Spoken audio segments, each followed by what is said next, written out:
So I know a lot of you guys. I'm Liz Nerat. I'm with the Cooperation Operation. I'm one of the co-founders. We started, this is our 4th growing season. So we are an urban farm that's based on 114th and Langley, so it's about a block and a half right over there.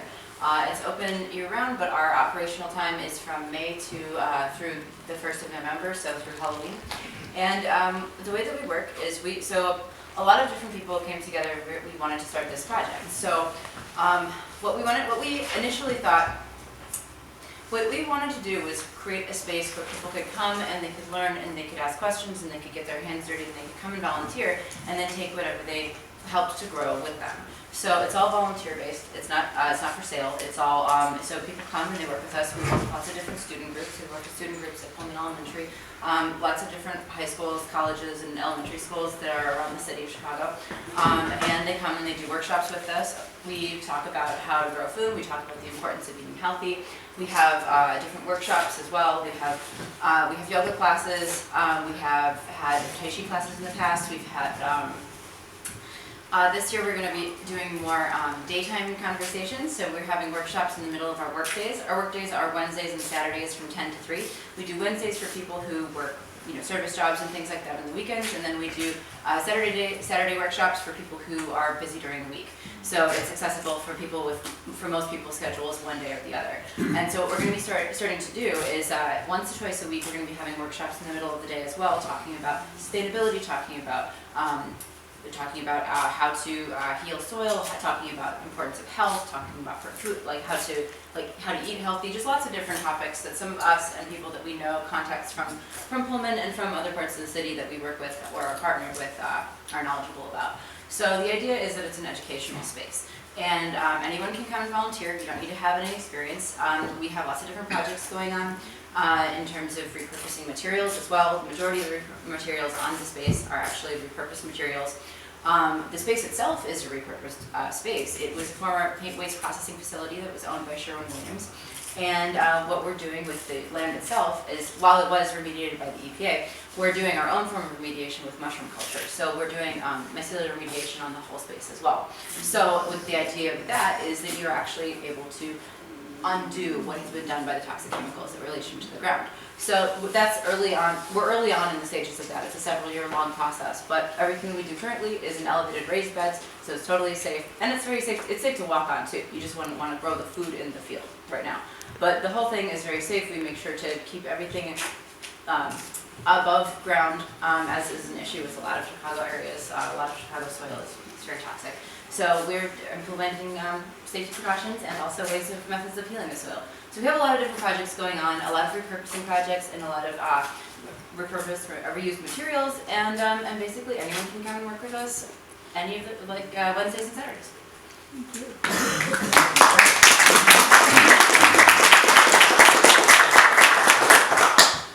Anybody want to any questions about the community garden? Thank you. Yes. Do you have another community garden with plots up at the factory site? Is there going to be and I think that's going to go away at some point. I think so, yeah. Yeah. Is there a possibility of bringing that program to the land over there, or The remediation? No, over to the thing over there. We've talked about this. This was a little bit in conversation last season. I remember we talked with you about it. I think that's a long process, but I think we definitely talked about doing we talked about the potential for that for sure. We have room. We definitely have room. We have a lot of room. I don't understand what the process is. Building beds. I'm Moving everything over. Yeah, moving everything.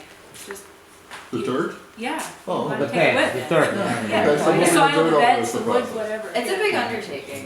Yeah. It would be a big undertaking, but I mean that would be it'd be Or nice. get some more donated boats, I suppose. Yeah, we actually have I love two boats boats. right now. Yeah, so a lot of our beds are actually boats that we've cut up and turned into large scale raised beds. They're perfect. They are. Boats They're full really of fun. dirt. What's better than that? It's really fun. What was your question? Can you give me a layout of what the garden looks like? I haven't been to the garden. What's Yeah, the square footage? How's definitely. it Okay, laid out? so it's about a city block long and half a city block wide. So it's about 2.5 acres total. It's kind of a weirdly, can I direct you on here? So it's shaped like, the flat is shaped kind of like this. And then there's train tracks that go along here.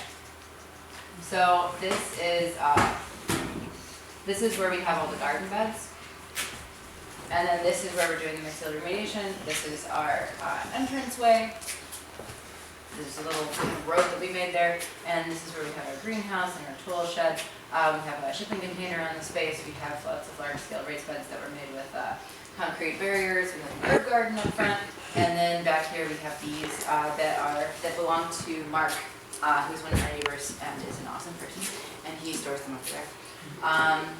So it's very cool. That's a really awesome educational tool as well as talking about bees with students. And we have we have a bed that we're building. We're working on it back here. So it's basically like this is about half a block, and then this is about 1 block long. And it's located at 114th and Langley. It just looks like a vacant lot if you don't look at the signs. But then if you look past it and there's like a big sign on the front. On one of the entrance gates, and then signs explaining what our space is and the sort of ethos of our space, as well as an arch that was built over the gate itself. So when you look back, you'll see all the structures that we built, and you'll see all the raised beds and stuff. And you guys compost? We do have compost. We're actually working on a different because the city is changing its composting regulations. So we have a compost right now, but we're currently actually making a better one, so that we can also have people come bring their compost. So but right now it is just stuff that we're working on. It. Basically, like we're rebuilding our composting. But yes, we do compost, of course.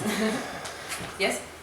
My question was simple. It was involving children coming from the school. Yes. Do you give any type of credit for as kids in high school? Service learning. Volunteer? Yeah, we're a service learning space. Definitely. Also, So we sign up. off. Child in volunteer in high school, they get like the 20 hours that they might need from there. Yes, and many do. We've had lots of How high would you school. sign up for that? They We're- just come. We're a nonprofit organization. We're a 501c3, so I believe you just have to check in with the school and be like, we're going to do it at this nonprofit organization, and then one of us, I'm a co-chair of the organization, one of us would sign off on their hours. Okay, so Yeah. they just come, talk to you all, volunteer, and Yeah, and sometimes they do it with classes. Like we have a lot of high school classes that come like 2-3 times a year and actually work with us repeatedly, so that they get to know the space, and we get to know them better. And then, but then a lot of kids like will also just come to volunteer because they need to service learning hours on their own. so you can kind of like talk to the school and see if the school want to get involved. Yeah, definitely. And we are partnered with or we work with several different schools throughout the city Right, already. how But about Simeon? I don't believe we are working with them, but we could. We Right, absolutely so that's would why love to. somebody Yeah. like me, I can go talk to them, let them know. Yeah, you what's can talk to going them and on. let them know what we are, Okay. and we can sign off on the kids' hours. Okay, Yeah. thank you. Mhm. Yes. I was gonna say, this time of year is the easiest way to kind of glance from a distance, because you can actually see your space from 115th or from the House of Hope parking lot. You can, But yeah. did I miss you mentioning your Terradome? The coolest reuse thing you have on there? Thank you. We do have a Terradome. So, okay, well, part of our repurposing of materials is not just practical, it's also we try to make it aesthetically beautiful as well. Last year we built a Terradome, which is a geodesic dome style dome. It's not quite, geodesic dome is a very specific measurement system, but it looks like a geodesic dome, and it's made entirely out of repurposed bike wheels. And we use it for trellising certain vegetables, but then also we have events there periodically throughout the season, and we had an open mic there, and we built a stage in front of it, so people were playing in front of the Terradome, and we had a little light like Chinese lantern on the side of the Terradome. It was really, really beautiful. So it's a really cool thing. You can't climb on it, but you can lay inside of it. Where's the best place to get information about the co-op? So the cooperation operation is we have a new website actually. So we've had a couple websites, but we have one right now that is that's great. We're actually working on a Spanish translation for it as well, so it's more accessible for people. But that is, I'll write it down. It's cooperationoperation.org. Being attacked. And Facebook page, right? Yes. And you Google co-op op and it comes up. Yeah, and then on Facebook. And we also have a Twitter, we have an Instagram as well, if you guys are on that. But the Facebook and the website are what are the most commonly updated. That's kind of the abbreviated. It looks funny when you just see it. Well, actually, short. yeah, it looks like, it is Coopop. People often pronounce it differently, but it is technically Coopop. Yes. Yeah, what do you know about the toxicity levels in general in Pullman? In general, I mean, Chicago has been Cooperation. yeah, cooperationoperation.org. The old website was coopop.org. So the new website is cooperationoperation.org, the full thing. And your logo with the sunflower will come up on there, so you know you're in the right place. Yes, and there should be a slideshow at the very top of it. Yes, okay, there should be a slideshow of images from some of the student workshops and some of the space.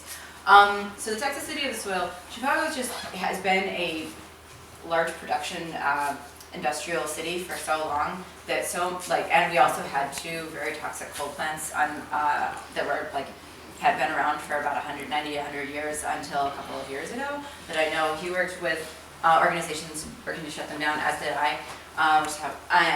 Basically, there was a lot of toxicity in the air, in the soil of Chicago in general. So you don't want to plant in it and eat the food.